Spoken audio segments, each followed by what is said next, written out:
So let's start off, as we have been for quite some time now, by talking about a poll released this week which shows that Liz Truss is set to win the Tory leadership race by a decisive margin, suggesting 66% of members will vote for Ms Truss, with only 34% backing the former Chancellor, Rishi Sunak. Going to start with Paul here. Is it game over for Rishi? I think it probably is. I think the writing's on the wall. The only thing I can think, Arlene, that would sabotage Liz Truss's chance of winning the leadership now were if she decided to get drunk and drive to Grantham and to vandalise the statue of Margaret Thatcher in the wee small hours of the morning. That might turn the Tory membership against her. But anything short of that, anything short of a very serious misstep, then I think she's probably got it sewn up. I mean, I know Rishi Sunak has pointed to the fact, not without reason, that British politics has seen a lot of surprises over recent years. We saw Brexit, we saw the 2017 election when Labour did much better than we were expecting. We saw the 2019 election when Labour was wiped out. And he's kind of saying, you know, these shocks can happen from time to time, which is true. But it's very, very difficult to see how he is going to surpass Liz Truss at this stage. So I suspect it is all over. The only thing I would say, the contest is far too long. I mean, it's interminable now. I think it should have been sorted well before now. I suspect much of the country is getting a bit tired of it. I suspect some Tory members are probably getting a bit tired of it as well. Yeah, it has been a very long, drawn-out contest, but I think it's probably because, Barry, we're in the summer months, not much else is happening, and so all of the attention's on the Tory leadership. Well, indeed it is. And look, for me, I'm a Labour politician. This is the choice between somebody who says he's got no working-class friends and the other one who says that people up north are lazy. It's a choice between cholera and chlamydia, as far as I'm concerned. Oh, my goodness. I'm not sure we'd say that. Not quite fair. Lovely image on a Sunday morning. Not quite fair. You know, with chlamydia, you might have had some fun contracting it. But, my God.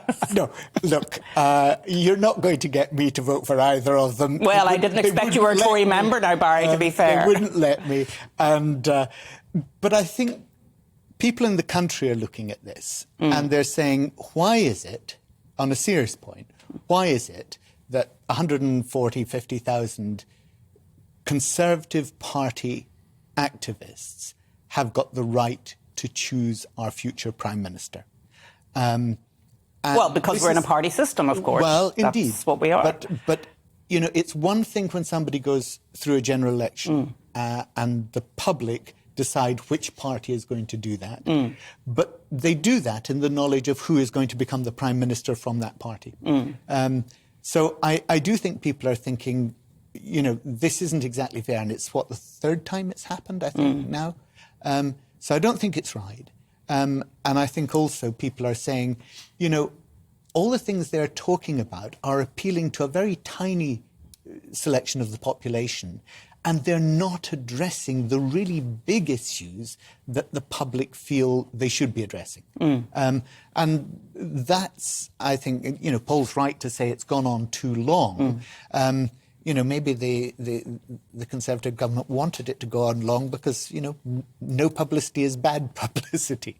And it's good to keep your name in the frame there. Well, and certainly at the beginning of the contest, there was a poll that said that people didn't recognise the people that were coming forward to be the next leader of the Conservative Party and the Prime Minister. So I don't think people will say that now after this Conservative contest, because Liz Truss and Rishi Sunak have been on our screens every day. Every day. Yeah. And that in itself, you know, is biasing public perception. I mean, you know, it's not equal airtime. You know, the BBC is supposed to have an equality here. And you can't have that equality when constantly it's a debate between those two within the Conservative Party.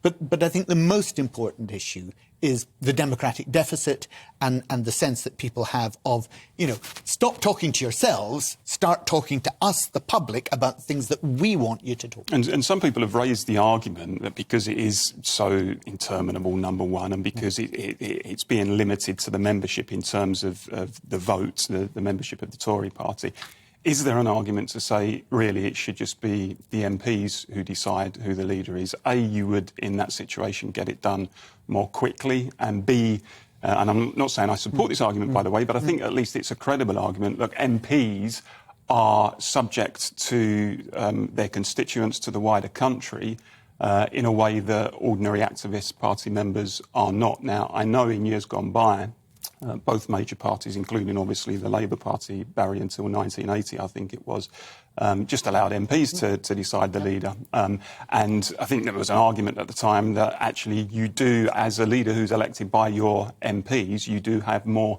credibility, you do generally have more support within the parliamentary party than if a Corbyn situation, for example, where he was elected, didn't have the support of large parts of the PLP, the Parliamentary Labour Party, but massive support among the members. Look, that is an important debate, isn't it? You're throwing me a curveball. I'll hit it right back to you. It seems to me that a political party is actually not the property of a tiny group of MPs. I mean, we're talking about 50,000 Conservative activists being a tiny proportion of the population deciding on who the Prime Minister is. If you say it should be the preserve of the members of Parliament, you're reducing that to an infinitesimal percentage. Yes. Now, my view is that a political party is about the membership. It's about the policies that the members create, and therefore it's right that they choose who they think best should lead the party.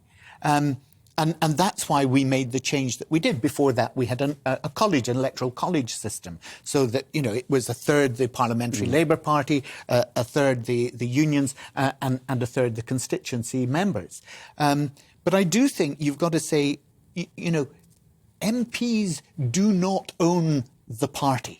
That's the wrong way of looking at it. It's the members, it's the broad... So if I can summarise it like this then, Barry, essentially what you're saying is it's the right of the membership to choose their leader, but what you're talking about is the Prime Minister and the fact that you feel it should be the country that decides the Prime Minister. Is that essentially yes, it? And that's why I think always in a situation like this, you get people saying, OK, you come in as Prime Minister in our system, now have a general election and let's see if the public believe that you're... Do you think that should be the default position, Barry, that whenever a new Prime Minister takes over, immediately they should go to the country to get that mandate? I mean... Because Gordon Brown didn't do it. No, indeed, and I think that's right.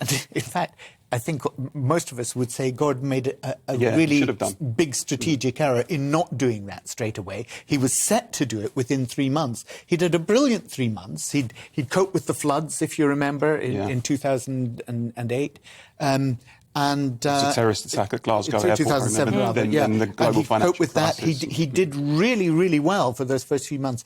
And we were all set for a general election. And then, of course, David Cameron did his walking around at the Conservative Party conference.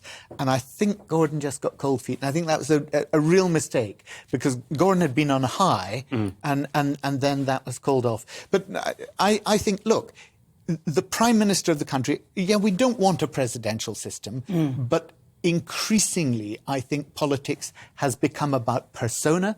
It's become about people at the top, rather than a huge discussion of policy. Well, you see, therein lies the problem. Therein lies the problem, because it should be about ideals and ideas.